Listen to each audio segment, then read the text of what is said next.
शांति। 28 अप्रैल 2021 साकार मुरली। मीठे बच्चे, योग से ही आत्मा की खाद निकलेगी, बाप से पूरा वर्षा मिलेगा। इसलिए जितना हो सके योग बल बढ़ाओ। प्रश्न, देवी देवताओं के कर्म श्रेष्ठ थे, अभी सबके कर्म भ्रष्ट क्यों बने हैं? उत्तर, क्योंकि अपने असली धर्म को भूल गए हैं। धर्म भूलने के कारण ही जो कर्म करते हैं वह भ्रष्ट होते हैं। बाप तुम्हें अपने सत्य धर्म की पहचान देते हैं, साथ साथ सारे वर्ल्ड की हिस्ट्री ज्योग्राफी सुनाते हैं जो सबको सुनानी है। बाप का सत्य परिचय देना है। गीत मुखड़ा देख ले प्राणी। ओम शांति। ये किसने कहा और किसको? बाप ने कहा बच्चों को, जिन बच्चों को पति से पावन बना रहे हैं। बच्चे जान गए हैं हम भारतवासी जो देवी देवता थे वह अब 84 जन्मों का चक्र लगाए सतो प्रदान से पास होकर अब सतो रजो तमो और अब तमो प्रदान बन गए हैं। अब फिर पतितों को पावन बनाने वाला बाप कहते हैं, अपने दिल से पूछो कि कहाँ तक हम पुण्य आत्मा बने हैं। तुम सतो प्रदान पवित्र आत्मा थे जब यहाँ पहले पहले तुम देवी देवता कहलाते थे, जिसको आदि सनातन देवी देवता धर्म कहा जाता था। अभी कोई भारतवासी अपने को देवी देवता धर्म के नहीं कहलाते। हिंदू तो कोई धर्म है नहीं, परंतु पतित होने के कारण अपने को देवता कहला नहीं सकते। सत्युग में देवताएं पवित्र थे, पवित्र प्रवृत्ति मार्ग था। यथा राजा रानी तथा प्रजा पवित्र थे। भारतवासियों को बाप याद दिलाते हैं कि तुम पवित्र प्रवृत्ति मार्ग वाले आदि सनातन देवी देवता धर्म वाले थे। उसको स्वर्ग कहा जाता था। वहाँ एक ही धर्म था। पहला नंबर महाराजा महारानी लक्ष्मी नारायण थे, उनकी भी डिनास्टी थी और भारत बहुत धनवान था। वह सतयुग था। फिर आए त्रेता में, तब भी पूज्य देवी देवता बा छत्री कहलाते थे। वह लक्ष्मी नारायण का राज्य, वह सीताराम का राज्य, वह भी डिनास्टी चली। जैसे क्रिश्चियन में एडवर्ड दी फर्स्ट सेकंड ऐसे चलता है, वैसे भारत में भी ऐसे था। 5000 वर्ष की बात है, अर्थात 5000 वर्ष पहले भारत पर इन लक्ष्मी नारायण का राज्य था। परंतु उन्होंने यह राज्य कब और कैसे पाया ये कोई नहीं जानते। वही सूर्यवंशी राज्य फिर चंद्रवंशी में आया, क्योंकि पुनर्जन्म लेते लेते सीढ़ी उतरनी है। ये भारत की हिस्ट्री ज्योग्राफी कोई नहीं जानते। रास्ता है बाप तो जरूर सतयुग नई दुनिया का रास्ता ठहरा। बाप कहते हैं बच्चे, तुम आज से 5000 वर्ष पहले स्वर्ग में थे। ये भारत स्वर्ग था, फिर नरक में आए हैं। दुनिया तो इस वर्ल्ड की हिस्ट्री ज्योग्राफी को नहीं जानती। वह तो अधूरी सिर्फ पिछाड़ी की हिस्ट्री जानते हैं। सत्य त्रेता की हिस्ट्री ज्योग्राफी को कोई नहीं जानते। ऋषि मुनि भी कहते गए, हम रास्ता और रचना के आदि मध्य अंत को नहीं जानते हैं। जाने भी कोई कैसे, बाप तुमको ही बैठ समझाते हैं। शिव बाबा भारत में ही दिव्य जन्म लेते हैं, जिसकी शिव जयंती भी होती है। शिव जयंती के बाद फिर चाहिए गीता जयंती, फिर साथ साथ होनी चाहिए कृष्ण जयंती। परंतु इस जयंती का राज भारतवासी जानते नहीं। शिव जयंती कब हुई और धर्म वाले तो झट बताएंगे।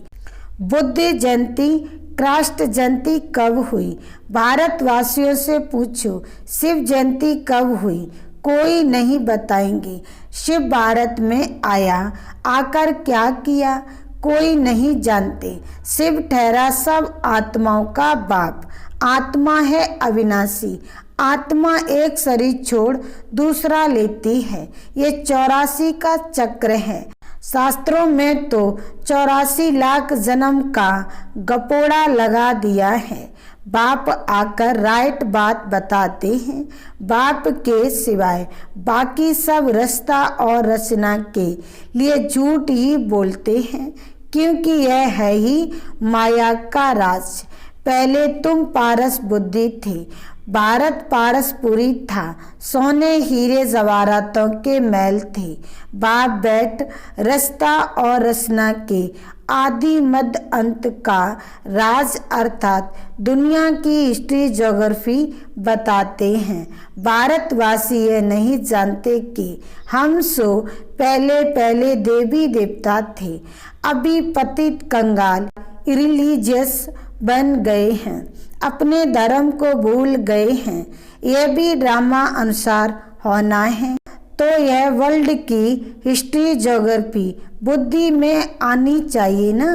ऊंच ते ऊंच सर्व आत्माओं का बाप मूल वतन में रहते हैं। फिर है सूक्ष्म वतन, यह है स्थूल वतन। सूक्ष्म वतन में सिर्फ ब्रह्मा विष्णु शंकर रहते हैं, उनकी दूसरी कोई हिस्ट्री ज्योग्राफी नहीं है। ये 3 तबके हैं। गॉड इज वन, उनकी रचना भी एक है जो चक्र फिरता रहता है। सतयुग से त्रेता, फिर द्वापर कलयुग में आना पड़े। 84 जन्मों का हिसाब चाहिए ना, जो कोई भी नहीं जानते हैं, ना कोई शास्त्र में है। 84 जन्मों का पाठ तुम बच्चे ही बजाते हो। बाप तो इस चक्र में नहीं आते हैं, बच्चे ही पावन से पतित बन जाते हैं, इसलिए चिल्लाते हैं बाप आकर हमको फिर से पावन बनाओ। एक को ही सब पुकारते हैं। रावण राज में जो सब दुखी हो पड़े हैं, उनको आकर लिबरेट करो, फिर राम राज में ले जाओ। आधा कल्प है राम राज, आधा कल्प है रावण राज। भारतवासी जो पवित्र थे वही पतित बनते हैं। वाम मार्ग में जाने से पतित होना शुरू होते हैं, भक्ति मार्ग शुरू होता है। अभी तुम बच्चों को ज्ञान सुनाया जाता है, जिससे आधा कल्प 21 जन्म के लिए तुम सुख का वर्षा पाते हो। आधा कल्प ज्ञान की प्रारब्ध चलती है, फिर रावण राज्य होता है, गिरने लग पड़ते हैं। तुम देवी राज्य में थे, फिर आसुरीय राज में आ गए हो, इसको हेल भी कहते हैं। तुम हेवन में थे, फिर 84 जन्म पास कर हेल में आकर पड़े हो। बैठा सुख धाम, यह है दुख धाम। 100% इंसॉल्वेंट 84 जन्मों का चक्र लगाते वही भारतवासी पूज्य से पुजारी बन गए हैं। इसको ही वर्ल्ड की हिस्ट्री ज्योग्राफी कहा जाता है। यह है सारा तुम भारतवासियों का चक्र।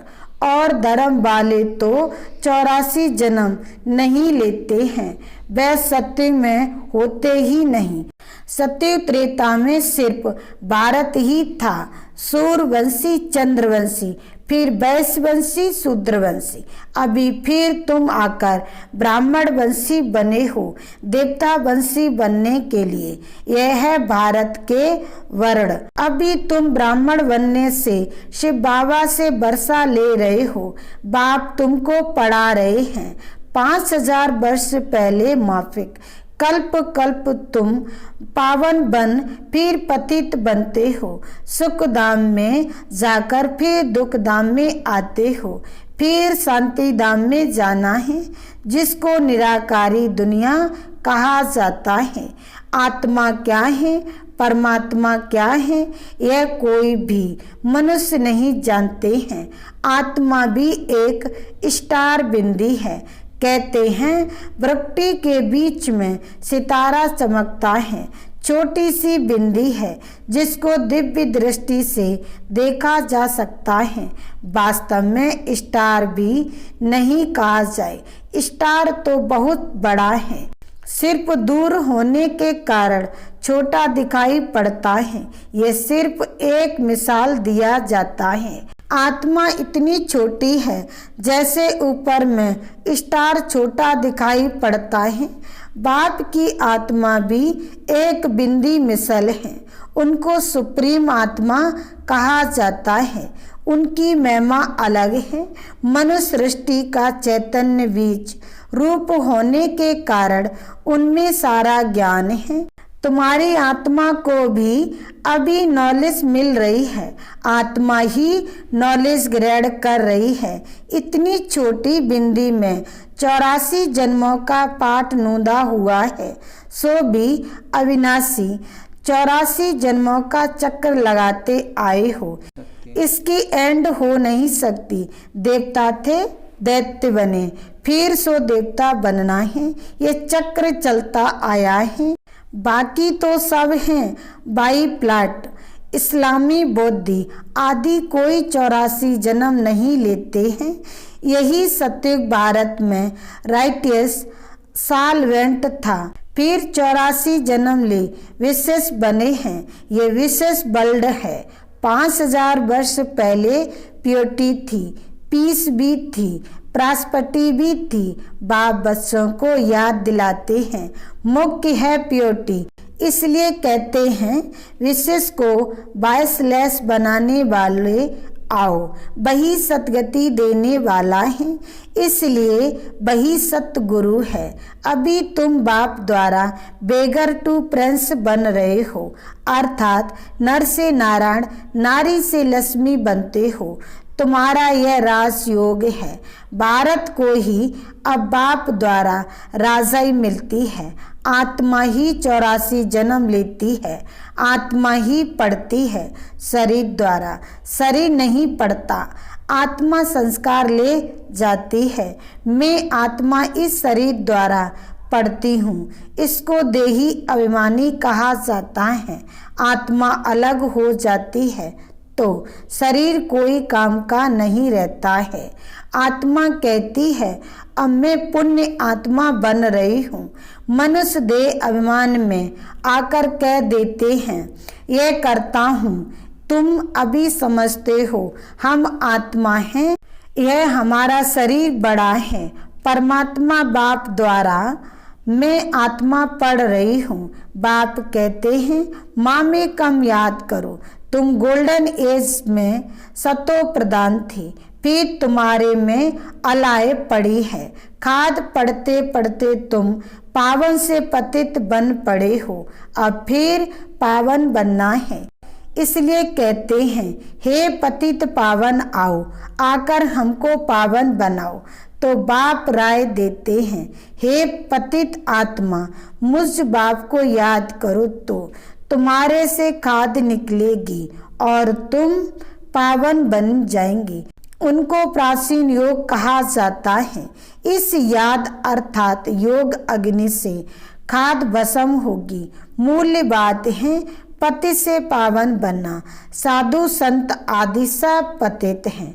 पावन बनने का उपाय बाप ही बताते हैं। माँ में कम याद करो, ये अंतिम जन्म पवित्र बनो। खाते पीते चलते फिरते माँ में कम याद करो, क्योंकि तुम सब आत्माओं का आशिकों का मासुक मैं हूँ। तुमको हमने पावन बनाया था, फिर पतित बने हो। सभी भक्तियाँ आशिक हैं। मासुक कहते हैं कर्म भी बल करो, बुद्धि से मुझे याद करते रहो तो विक्रम विनाश होंगे। ये मेहनत है तो बाप को याद करना चाहिए ना। वर्षा पाने के लिए जो जास्ती याद करेंगे उनको वर्षा भी जास्ती मिलेगा। यह है याद की यात्रा। जो जास्ती याद करेंगे वही पावन बन आकर मेरे गले का हार बनेंगे। सभी आत्माओं का निराकारी दुनिया में एक सिजरा बना हुआ है। उनको इनकॉर्पोरेट ट्री कहा जाता है। यह है कॉर्पोरियल ट्री। निराकारी दुनिया से सबको नंबरवार आना है, आते ही रहना है। झाड़ कितना बड़ा है, आत्मा यहाँ आती है पाठ बजाने। जो भी सब आत्माएं हैं सभी इस ड्रामा के एक्टर्स हैं। आत्मा अविनाशी है, उसमें पाठ भी अविनाशी है। ड्रामा कब बना यह कह नहीं सकते, ये चलता ही रहता है। भारतवासी पहले पहले सुख में थे, फिर दुख में आए, फिर शांति धाम में जाना है, फिर बाप सुख धाम में भेज देंगे। उसमें जो जितना पुरुषार्थ कर ऊंच पद पाए, बाप किंगडम स्थापन करते हैं, उसमें पुरुषार्थ अनुसार राजाई में पद पाएंगे। सत्य में तो जरूर थोड़े मनुष्य होंगे। आदि सनातन देवी देवता धर्म का जाड़ छोटा है, बाकी सब विनाश हो जाएंगे। ये आदि सनातन देवी देवता धर्म स्थापन हो रहा है, अर्थात स्वर्ग के गेट खुल रहे हैं। 5000 वर्ष पहले भी इस लड़ाई के बाद स्वर्ग की स्थापना हुई थी। अनेक धर्म विनाश हो गए थे। इस लड़ाई को कहा जाता है कल्याणकारी लड़ाई। अब नरक के गेट खुले हैं, फिर स्वर्ग के गेट खुलेंगे। स्वर्ग के द्वार बाप खोलते हैं, नरक के द्वार रावण खोलते हैं। बाप वर्षा देते हैं, रावण श्राप देते हैं। यह बातें दुनिया नहीं जानती। तुम बच्चों को समझाता हूँ। एजुकेशन मिनिस्टर भी बेहद की नॉलेज चाहते हैं, सो तो तुम ही दे सकते हो, परंतु तुम हो गुप्त, तुमको पहचानते ही नहीं हैं। तुम योग बल से अपनी राजाई ले रहे हो। लक्ष्मी नारायण ने यह राज्य कैसे पाया सो तो तुम जानते हो। इसको कहा जाता है ऑस्पिशियस कल्याणकारी युग, जबकि बाप आकर पावन बनाते हैं। कृष्ण को तो सभी बाप नहीं कहेंगे, बाप निराकार को कहा जाता है। उस बाप को याद करना है, पावन भी बनना है, विकारों को जरूर छोड़ना पड़े। भारत वाइसलेस सुखधाम था, अब विशेष दुखधाम है। वर्तनाट ए पेनी है। ये ड्रामा का खेल है जिसको बुद्धि में धारण करके औरों को भी कराना है। अच्छा, मीठे मीठे सिकिलदे बच्चों प्रति माता पिता बाप दादा का याद प्यार और गुड मॉर्निंग। रूहानी बाप की रूहानी बच्चों को नमस्ते। धारणा के लिए मुख्य सार। पहला पॉइंट, याद से पावन बन, बाप के गले का हार बनना है। कर्म करते भी बाप की याद में रह विक्रमाजीत बनना है। दूसरा पॉइंट, पुण्य आत्मा बनने का पूरा पूरा पुरुषार्थ करना है। देह अभिमान छोड़ देही अभिमानी बनना है। वरदान, पास विद ऑनर बनने के लिए सर्व द्वारा संतुष्टता का पासपोर्ट प्राप्त करने वाले संतुष्ट मणि भव। सार में कहा, जो बच्चे अपने आप से अपनी पुरुषार्थ व सर्विस से ब्राह्मण परिवार के संपर्क से सदा संतुष्ट रहते हैं, उन्हें ही संतुष्ट मणि कहा जाता है। सर्व आत्माओं के संपर्क में अपने को संतुष्ट रखना व सर्व को संतुष्ट करना, इसमें जो विजयी बनते हैं वही विजय माला में आते हैं। पास विद ऑनर बनने के लिए सर्व द्वारा संतुष्टता का पासपोर्ट मिलना चाहिए। ये पासपोर्ट लेने के लिए सिर्फ सहन करने व समाने की शक्ति धारण करो। स्लोगन: रेमदिल बंद सेवा द्वारा निराश और थकी हुई आत्माओं को सहारा दो। ओम शांति।